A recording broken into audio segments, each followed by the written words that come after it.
Hello, welcome to the very first episode of Let's Talk. And no, I am not Magnum PI. I am your host, Will Reeser. Today we're going to be talking about Horse Soldier Bourbon, brought to you by American Freedom Distilleries. What I'd like to do is I'm going to go back in time a little bit and talk to you about what inspired this great bourbon.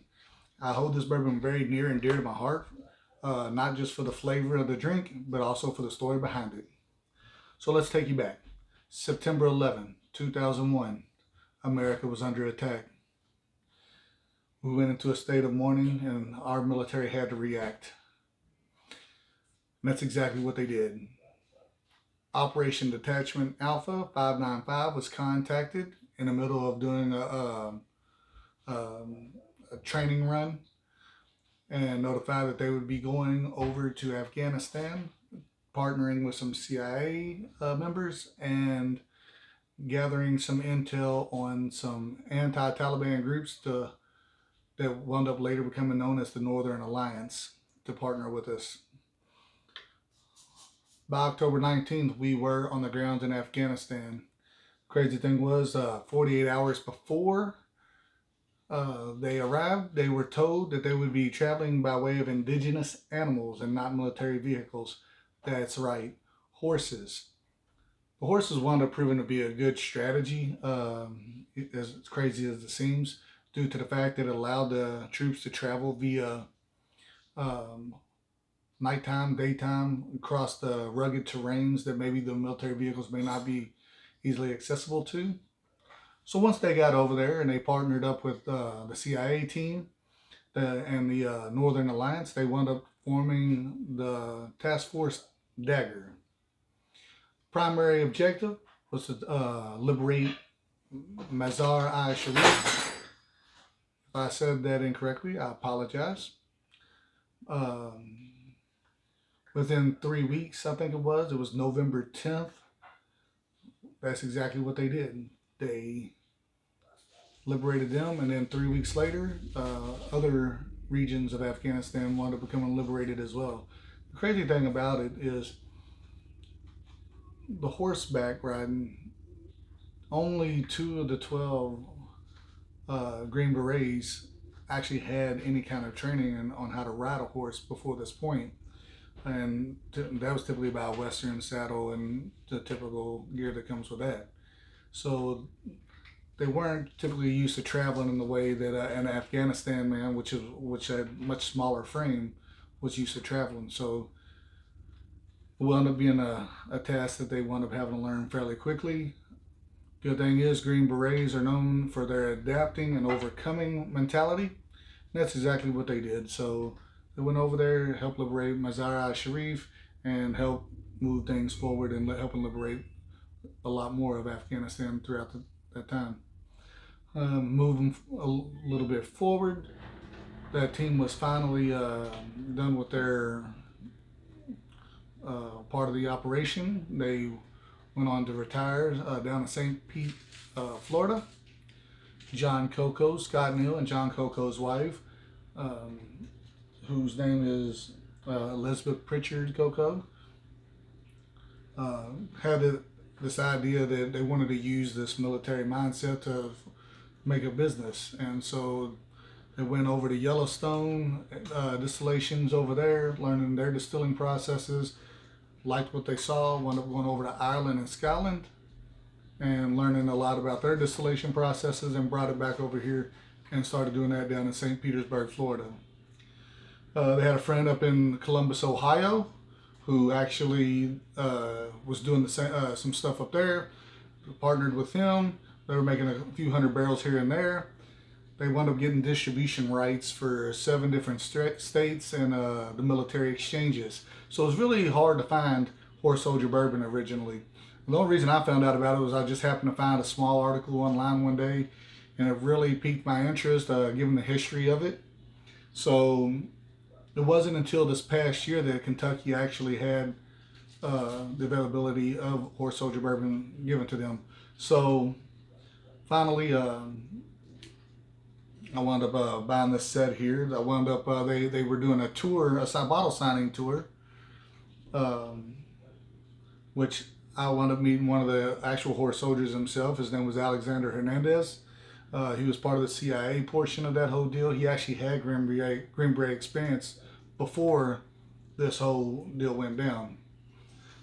So that's kind of where they're moving at. They're growing, they're expanding. Little cool story about the bottles is every bottle comes from the mold from steel that was actually from the World Trade Center after it happened. It was donated to the Horse Soldier American Freedom Distilleries by New York City Port authorities to help add to the legacy of this bourbon. So we have the premiums, the signature, and the reserve. The premium is a 87 proof. The signature is the 95 proof, and the reserve is a barrel proof, 126 proof. So that kind of gives you an idea of where they are, where they came from, and kind of where we're at this moment. They have future plans to actually bring bourbon, their bourbon, to Kentucky as far as distilling here, which to me it belongs in Kentucky. I think it's like 90 something percent is actually bourbon is actually produced in Kentucky. So to me, if you're gonna do it right, you got to be here. So they wound up breaking ground in Pulaski County, Somerset, Kentucky.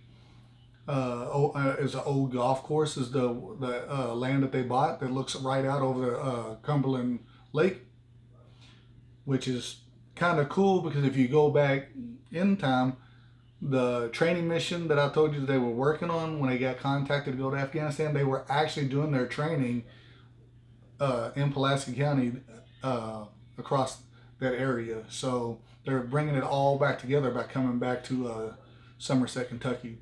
So it's really cool. In fact, Ground Zero's first response statue horse, you can find that at Ground Zero. They're actually going to have a replica of that, from what I'm understanding, at the new distillery. So I'm very excited for them to bring that here, so that way when that gets built, I can go and experience that for myself. But aside from that, the bourbon is wonderful. It's got the if you look at the premium, like I said, it's 87 proof. It has a toffee and like an apple kind of aroma to it, and it has a caramel, vanilla, a honey, and it actually has a spicy oak kind of flavor to it. So it was the very first bourbon that was ever introduced to me. I was actually able, before it ever made it to Kentucky, was able to get my hands on this. I have a bourbon collecting friend who just happened to be up in Indiana, which is one of the 7 states that it was being distributed in at the time. And he found it and told me, hey, I found that bourbon you've been talking about. He brought it back to me. I didn't want to open it until I got a chance to drink it with my uncle, who's a veteran himself. He was part of Desert Storm. So it seemed like the right opportunity to drink this with him. So it was really good. Another really cool thing is the metal labels actually has an emblem of the Horse Soldier Monument on the label, so it's pretty cool. The Signature Series, it has like a butterscotch, ginger, and cherry aroma to it, but it also has like a creamy, I don't know how you want.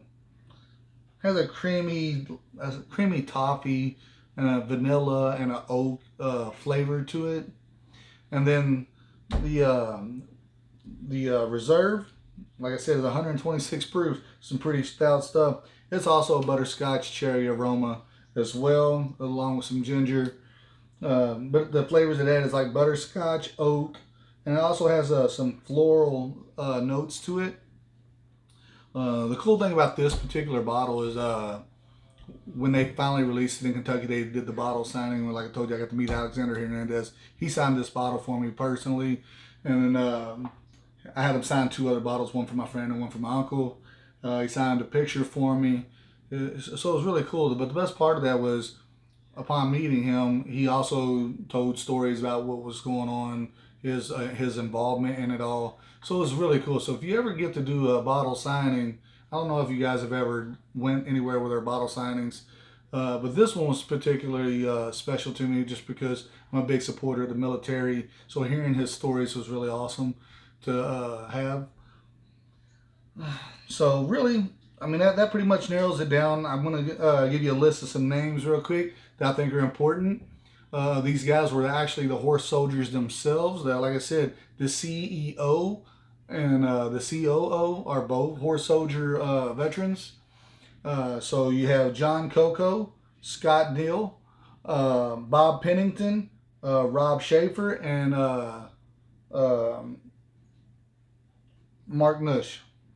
So those are the guys that will help bring this bourbon here and give us to us today. Oh, and don't forget Elizabeth Pritchard Coco, who's John Coco's wife. One of the cool things also that they did this past year was they did a parachute jump over Normandy, parachuting down to commemorate D-Day, which I thought was really awesome.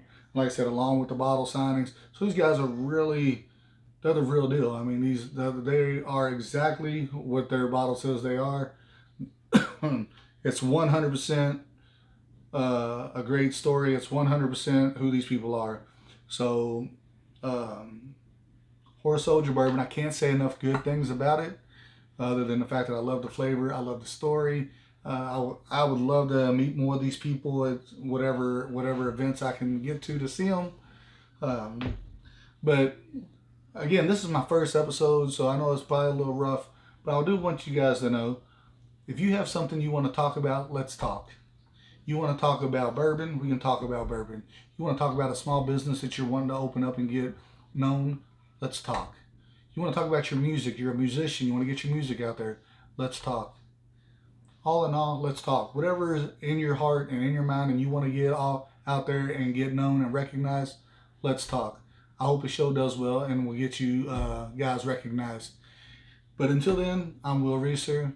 I've enjoyed this episode with you guys, and I hope to see a lot more from the comments below. I hope that some of you guys might want to come on my show and have a talk with me. Let's talk.